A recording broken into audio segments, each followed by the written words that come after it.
Hey guys, welcome back. Bazooka. അപ്പോൾ ഞങ്ങൾ ഇന്ന് ബസൂക്ക കാണാൻ പോയിട്ടുണ്ടായിരുന്നു. അപ്പോൾ ഞാൻ വിചാരിച്ച ചെറിയൊരു റിവ്യൂ, ഞങ്ങൾക്ക് ഫിലിം കണ്ടിട്ട് ഞങ്ങൾ എങ്ങനെയാണത് ഞങ്ങൾക്ക് ഫീലായത് അല്ലെങ്കിൽ ഞങ്ങൾക്ക് ഇഷ്ടപ്പെട്ടോ എന്നുള്ളത് ഒരു ചെറിയ റിവ്യൂ പോലെ ചെയ്യാമെന്ന് വിചാരിച്ചു. അപ്പോൾ ഞാൻ ആദ്യം ഇതിനകത്ത് കുറച്ച് പോസിറ്റീവ്സ് കാര്യങ്ങൾ പറയാം. ഫസ്റ്റ് വന്നിട്ട് മ്യൂസിക്, ബാക്ക്ഗ്രൗണ്ട് മ്യൂസിക് എനിക്ക് ഭയങ്കര ഇഷ്ടപ്പെട്ടു. സിനിമയായിട്ട് ഭയങ്കര സിങ്കായിട്ട് പോകുന്നതും കുറച്ച് മാസ് രീതിയിൽ വരുന്നതും അങ്ങനെ കുറച്ച് നല്ല അടിപൊളി മ്യൂസിക്കായിരുന്നു. ബാക്ക്ഗ്രൗണ്ട് മ്യൂസിക് നല്ല സിനിമയോട് ചേർന്ന് പോകുന്ന പോലത്തെ ഒരു ബാക്ക്ഗ്രൗണ്ട് മ്യൂസിക്കായിരുന്നു. പിന്നെ മമ്മൂട്ടീനെ പിന്നെ നമുക്ക് പറയണ്ട, സ്റ്റൈല് സ്വാഗ് ഒക്കെ ഫുള്ള് ഇങ്ങനെ സിനിമ ഫുള്ള് വാരി വിതറി ഇട്ടിട്ടുണ്ട്. പിന്നെ ഡ്രസ്സിങ് കോസ്റ്റ്യൂമൊക്കെ അടിപൊളിയായിരുന്നു. മമ്മൂട്ടിയുടേതും ബാക്കി എല്ലാവരുടേതും ഒക്കെ കോസ്റ്റ്യൂം വെച്ച് വൈസ് നോക്കുമ്പോൾ എല്ലാം ഒരു നല്ലതായിരുന്നു. അത് കഴിഞ്ഞിട്ട് നമുക്ക് സെക്കൻഡ് ഹാഫിൽ കുറച്ച് ട്വിസ്റ്റും കാര്യങ്ങളൊക്കെ വരുന്നുണ്ട്. നമ്മൾ അങ്ങനെ എക്സ്പെക്റ്റ് ചെയ്യുമെന്ന് ചോദിച്ചാൽ ആരും അങ്ങനെ എക്സ്പെക്റ്റ് ചെയ്യില്ല. അങ്ങനത്തെ കുറച്ച് ട്വിസ്റ്റും കാര്യങ്ങളൊക്കെ ഉണ്ട്. അങ്ങനെ സെക്കൻഡ് ഹാഫും അടിപൊളിയായിരുന്നു. ഇനി ഞാൻ കുറച്ച് നെഗറ്റീവ്സ് പറയും. എനിക്കിതിനകത്ത് പറയുമ്പോൾ എനിക്ക് കുറച്ച് സ്പോയിലേഴ്സ് പറയേണ്ടി വരും. അപ്പോൾ നിങ്ങൾക്ക് സിനിമ കണ്ടിട്ടില്ല, നിങ്ങൾക്ക് ഇനി കാണണം എന്ന് ആഗ്രഹം ഉണ്ടെങ്കിൽ നിങ്ങൾക്ക് ഇവിടെ നിന്ന് സ്കിപ്പ് ചെയ്ത് പോവാം. അപ്പോൾ ഫസ്റ്റ് വൺ വന്നിട്ട് ഗൗതം വാസുദേവ മേനോൻ നമ്മളുടെ വില്ലനെ കണ്ടുപിടിക്കുന്ന ഒരു സീനാണ്. അതായത് പുള്ളി ഇങ്ങനെ CCTV ക്യാമറ ഇങ്ങനെ നോക്കിയിട്ട് പെട്ടെന്ന് സ്റ്റോപ്പ് എന്ന് പറഞ്ഞിട്ട് റിവൈൻഡ് പറയുന്നു, അത് കഴിഞ്ഞിട്ട് ഫ്രീസ് പറയുന്നു. ഇതൊക്കെ ഭയങ്കര രീതിയിൽ എന്തോ അപ്പോൾ നമ്മളെന്താ വിചാരിക്കണം, ഓക്കെ വില്ലനെ അവിടെ അവർ ഐഡൻറ്റിഫൈ ചെയ്തു, ആരാണ് വില്ലൻ എന്നുള്ളത് അവിടെ ഐഡൻറ്റിഫൈ ചെയ്തു എന്നൊരു തോട്ടാണ് നമുക്ക് വരുന്നത്. അപ്പോൾ ആ CCTV ക്യാമറ ഇങ്ങനെ പോകുന്നു, ഫ്രീസ് പറയുന്നു, എന്നിട്ട് പറയാം this is our man, this is our villain എന്നുള്ള രീതിയിൽ ഒരു ഡയലോഗ് പറയുക. അവിടെ ഒന്നുമില്ല, ഒരു മുഖംമൂടിയിട്ട ഒരാൾ വന്നിട്ട് ഈ ഒരു സാധനം എടുക്കുന്നു. ആ ഒരു സീൻ ഫ്രീസ് ചെയ്തിട്ട് അത് ഏതൊരാൾക്കും മനസ്സിലാവുന്നതേ ഉള്ളൂ ഇതാണ് വില്ലൻ എന്നുള്ളത്. അത് ഇത്രയും ഡ്രമാറ്റിക്കായിട്ട് കൊണ്ടുവന്ന് ഇങ്ങനെ കാണിക്കേണ്ട ഒരു സീനും അവിടെ ഇല്ലായിരുന്നു. അത് ഭയങ്കര അങ്ങനത്തെ സീനൊക്കെ അവിടെ വേണ്ട എന്നുള്ളൊരു തോന്നലായിരുന്നു. പിന്നെ വരുന്നത് കുറച്ചുകൂടെ സ്പോയിലറാണ് കേട്ടോ. കുറച്ചുകൂടെ സ്പോയിലറാണിത്.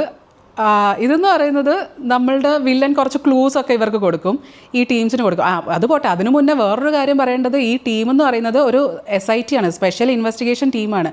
അപ്പോൾ ഇതിനകത്ത് 4 പേരാണല്ലോ. ആദ്യം പറയുന്നത് ഈ കൊച്ചി മൊത്തം ക്ലീനാക്കി വെടിപ്പാക്കിയ ടീംസാണ് ഇവരെന്നാണ് പറയുന്നത്. പക്ഷേ ആ ഒരു കൊച്ചി വെടിപ്പാക്കിയ ടീമിന് അത്ര ഒരു പഞ്ച് പോരാ. അതിലാകെ ഒരു പഞ്ചുള്ളത് ഗൗതം വാസുദേവ മേനോനാണ്. പക്ഷെ പുള്ളിക്ക് പറ്റിയൊരു ക്യാരക്ടറായിരുന്നോ എന്ന് ചോദിച്ചാൽ എനിക്ക് അങ്ങനെ തോന്നിയില്ല. പുള്ളിക്കൊപ്പം നിൽക്കുന്ന കുറച്ച് 3 ടീം മെമ്പേഴ്സ് അവിടെ വേണമായിരുന്നു, എങ്കിൽ ആ ടീം മൊത്തത്തിൽ അടിപൊളിയായിരുന്നു തന്നെ. പക്ഷേ ഇതിപ്പം പുള്ളി കുറച്ച് ഹൈപ്പായിട്ട് നിൽക്കുന്നുണ്ട്, ബാക്കി ടീം മെമ്പേഴ്സൊക്കെ ഓക്കെ.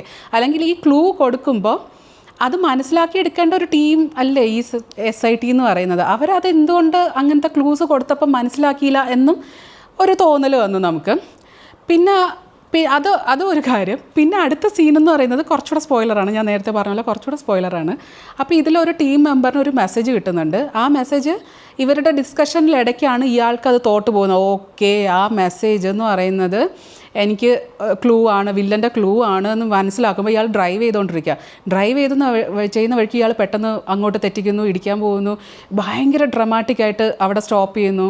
എന്നിട്ട് ഗൗതം വാസുദേവ മേനോൻ പറയുന്നു യു നീഡ് എ ബ്രേക്ക് എന്ന് ഭയങ്കര പുള്ളിയുടെ ബേസ് വോയിസിലൊക്കെ പുള്ളി അത് പറഞ്ഞിട്ട് അവർ നേരെ വണ്ടി തിരിക്കുന്നു. പിന്നെ ഡ്രോൺ ഷോട്ട്, മൂന്നാറിൻ്റെ തേയിലത്തോട്ടം, മൂന്നാറിൻ്റെ വഴി, ഇടവഴി തിരിയുന്നു, വളയുന്നു. എന്നിട്ട് അവർ നേരെ പോയി ഒരു മുട്ടക്കുന്നിൽ നിൽക്കുന്നു, ഒരു ചായ കുടിക്കുന്നു.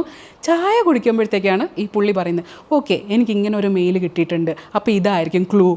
അത് ഈ പുള്ളിക്ക് ആ വണ്ടിയിരുന്ന് പറഞ്ഞാൽ പോരെ. അത് കഴിഞ്ഞിട്ട് നേരെ അടുത്ത സീൻ കാണിക്കുന്ന കലൂർ സ്റ്റേഡിയത്തിൽ ഇവർ വന്ന് നിന്നിട്ട് ഡിസ്കസ് ചെയ്യുന്നതാണ് ഇത് പിന്നെയും. അപ്പോൾ ഇവരെന്തിനാ ഈ മൂന്നാറിൽ ഇത്രയും ഷോർട്സ്, അത് വെറുതെ ഇങ്ങനെ കുത്തിക്കയറ്റിയത് പോലെ തോന്നി. ഭയങ്കര ഡ്രമാറ്റിക്കായിട്ട് എന്തോ വലിയ കാര്യം കാണിക്കാൻ പോകുന്നു എന്നാൽ അതിലൊന്നുമില്ല. അങ്ങനത്തെ കുറേ സീൻസ് ഇവിടെ ഉണ്ടായിരുന്നു. അതായത് ഒന്നിനും എന്തെങ്കിലും വാല്യൂ ഉണ്ടോ എന്ന് ചോദിച്ചാൽ അതിനൊന്നും ഒരു വാല്യൂ ഇല്ല. പക്ഷേ എന്തിനോ വേണ്ടി അവർ കുറേ ഇങ്ങനെ വലിയ ഷോർട്സ് കാണിച്ചിട്ടുണ്ട്. ഫസ്റ്റ് ഹാഫ് ശരിക്കും പറഞ്ഞാൽ ഭയങ്കര ബോറായിരുന്നു. എനിക്കങ്ങനെയാണ് ഫീൽ ചെയ്തത്, ഭയങ്കര ബോറായിരുന്നു. അതായത് നമ്മൾ ഈ മറ്റേ കഷ്ണം തുണി വെച്ചിട്ട് സ്റ്റിച്ച് ചെയ്തൊരു വലിയ തുണിയാക്കില്ലേ, അതുപോലെ എന്തൊക്കെയോ കുറേ സീൻസ് എടുത്ത് വെച്ചിട്ടുണ്ട്.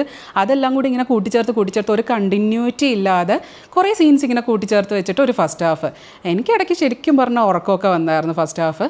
പിന്നെ കുറച്ച് ട്വിസ്റ്റും ടേൺസും ഒക്കെ ഉള്ളത് സെക്കൻഡ് ഹാഫേ ഉള്ളൂ. സെക്കൻഡ് ഹാഫാണ് നമുക്ക് ശരിക്കും കുറച്ചുകൂടെ മമ്മൂട്ടി കുറച്ചുകൂടെ ഇൻവോൾവ് ആയിട്ട് വരുന്ന കുറേ സീൻസും കാര്യങ്ങളൊക്കെ സെക്കൻഡ് ഹാഫിലാണുള്ളത്. അപ്പോൾ അത് നമുക്ക് കുറച്ച് കണക്ട് ചെയ്യാൻ തുടങ്ങി. പക്ഷേ ഫസ്റ്റ് ഹാഫ് ശരിക്കും പറഞ്ഞാൽ ഭയങ്കര ബോറും ഒരു കണ്ടിന്യൂറ്റി ഇല്ലാത്തയും അങ്ങനത്തെ ഒക്കെ കാര്യങ്ങളായിരുന്നു. പിന്നൊരു മിസ്റ്റേക്കായിട്ട് എനിക്ക് തോന്നിയത്, ഇതൊരു മോഷണത്തിൻ്റെ ഒക്കെ ഒരു കഥയാണല്ലോ. അപ്പോൾ ഇതിനകത്ത് കൊച്ചിയിൽ നടക്കുന്ന മോഷണത്തിൽ കാണിക്കുന്ന 2 പേര് കൊച്ചി ടു ബാംഗ്ലൂരുള്ള ബസ്സിനകത്തും ഉണ്ട്. അതിലെ വേറൊരാൾ ഈ ബസ് ബാംഗ്ലൂർ എത്തുമ്പോൾ ഇവരെ വെൽക്കം ചെയ്യാൻ അവിടെയുണ്ട്. ഇതെന്താ കുമ്പിടിയാണോ എന്ന് അന്നേരം ഒരു ഡൗട്ട്. ഞാനും രാഹുലും കൂടി ചില സീൻസൊക്കെ വരുമ്പോഴത്തേക്കും ഞങ്ങൾ ഇങ്ങനെ നോക്കും, 2 പേരും കൂടി നോക്കിയിട്ട് ചിരിയായിരുന്നു ആക്ച്വലി. ഫസ്റ്റ് ഹാഫ് ശരിക്കും പറഞ്ഞാൽ ഞങ്ങൾ അങ്ങോട്ടും ഇങ്ങോട്ടും നോക്കും, ഓരോ സീൻസ് കാണുമ്പോൾ ഞങ്ങൾ ഇങ്ങനെ നോക്കും ചിരിക്കും, അതായിരുന്നു മോസ്റ്റ് ഓഫ് ഫസ്റ്റ് ഹാഫ് മൊത്തം അങ്ങനെയായിരുന്നു. പിന്നെ സെക്കൻഡ് ഹാഫാണ് കുറച്ചെങ്കിലും നമ്മളിങ്ങനെ പിടിച്ചിരുത്തുന്ന, അല്ലെങ്കിൽ കുറച്ച് ട്വിസ്റ്റൊക്കെ ഉള്ളതുകൊണ്ട് നമുക്ക് കാണാൻ കൊള്ളാം എന്ന് തോന്നിയത് സെക്കൻഡ് ഹാഫ് മാത്രമാണ്. പിന്നെ ഇതിനകത്ത് പറയാനുള്ളത് നമ്മളുടെ ക്ലൈമാക്സ് സീനാണ്. ഒരു 15-20 മിനിറ്റോളം ഉള്ളൊരു സീൻസ് വരുന്ന സമയത്ത് ഇതുവരെ നമ്മൾ സിനിമയിൽ കണ്ട മമ്മൂട്ടിയെ അല്ല, ആ ഒരു ടൈമിൽ ക്ലൈമാക്സ് എൻഡിലോട് കൂടി വരുന്ന മമ്മൂട്ടി എന്ന് പറയുന്നത്. അത് മമ്മൂട്ടിയോട് എന്തെങ്കിലും ചെയ്യാൻ പറഞ്ഞിട്ടുണ്ടെങ്കിൽ അത് പുള്ളി അതിൻ്റെ അപ്പുറം ചെയ്തു വെച്ചിട്ടുണ്ട്.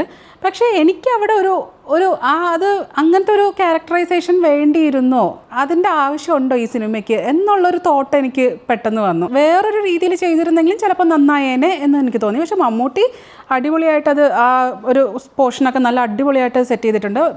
സിനിമയിൽ ഓവറോൾ പറയുമ്പോഴത്തേക്കും മമ്മൂട്ടി അടിപൊളിയായിട്ടാണ് ചെയ്തേക്കുന്നത്. പുള്ളി ഈ ഒരു ഏജിലും നമ്മൾ ഇത്രയും സ്വാഗും ഇത്രയും സ്റ്റൈലും ആ ഒരു മാസും ഒക്കെ നമുക്ക് ഫീൽ ചെയ്യിപ്പിക്കണമെങ്കിൽ എന്തുമാത്രം പുള്ളി അതിന് എഫേർട്ട് ഇടുന്നു, അല്ലെങ്കിൽ ആ എഫേർട്ട്ലെസ് ആയിട്ടുള്ള എഫേർട്ടാണ് നമ്മളതിൽ കാണേണ്ടത്.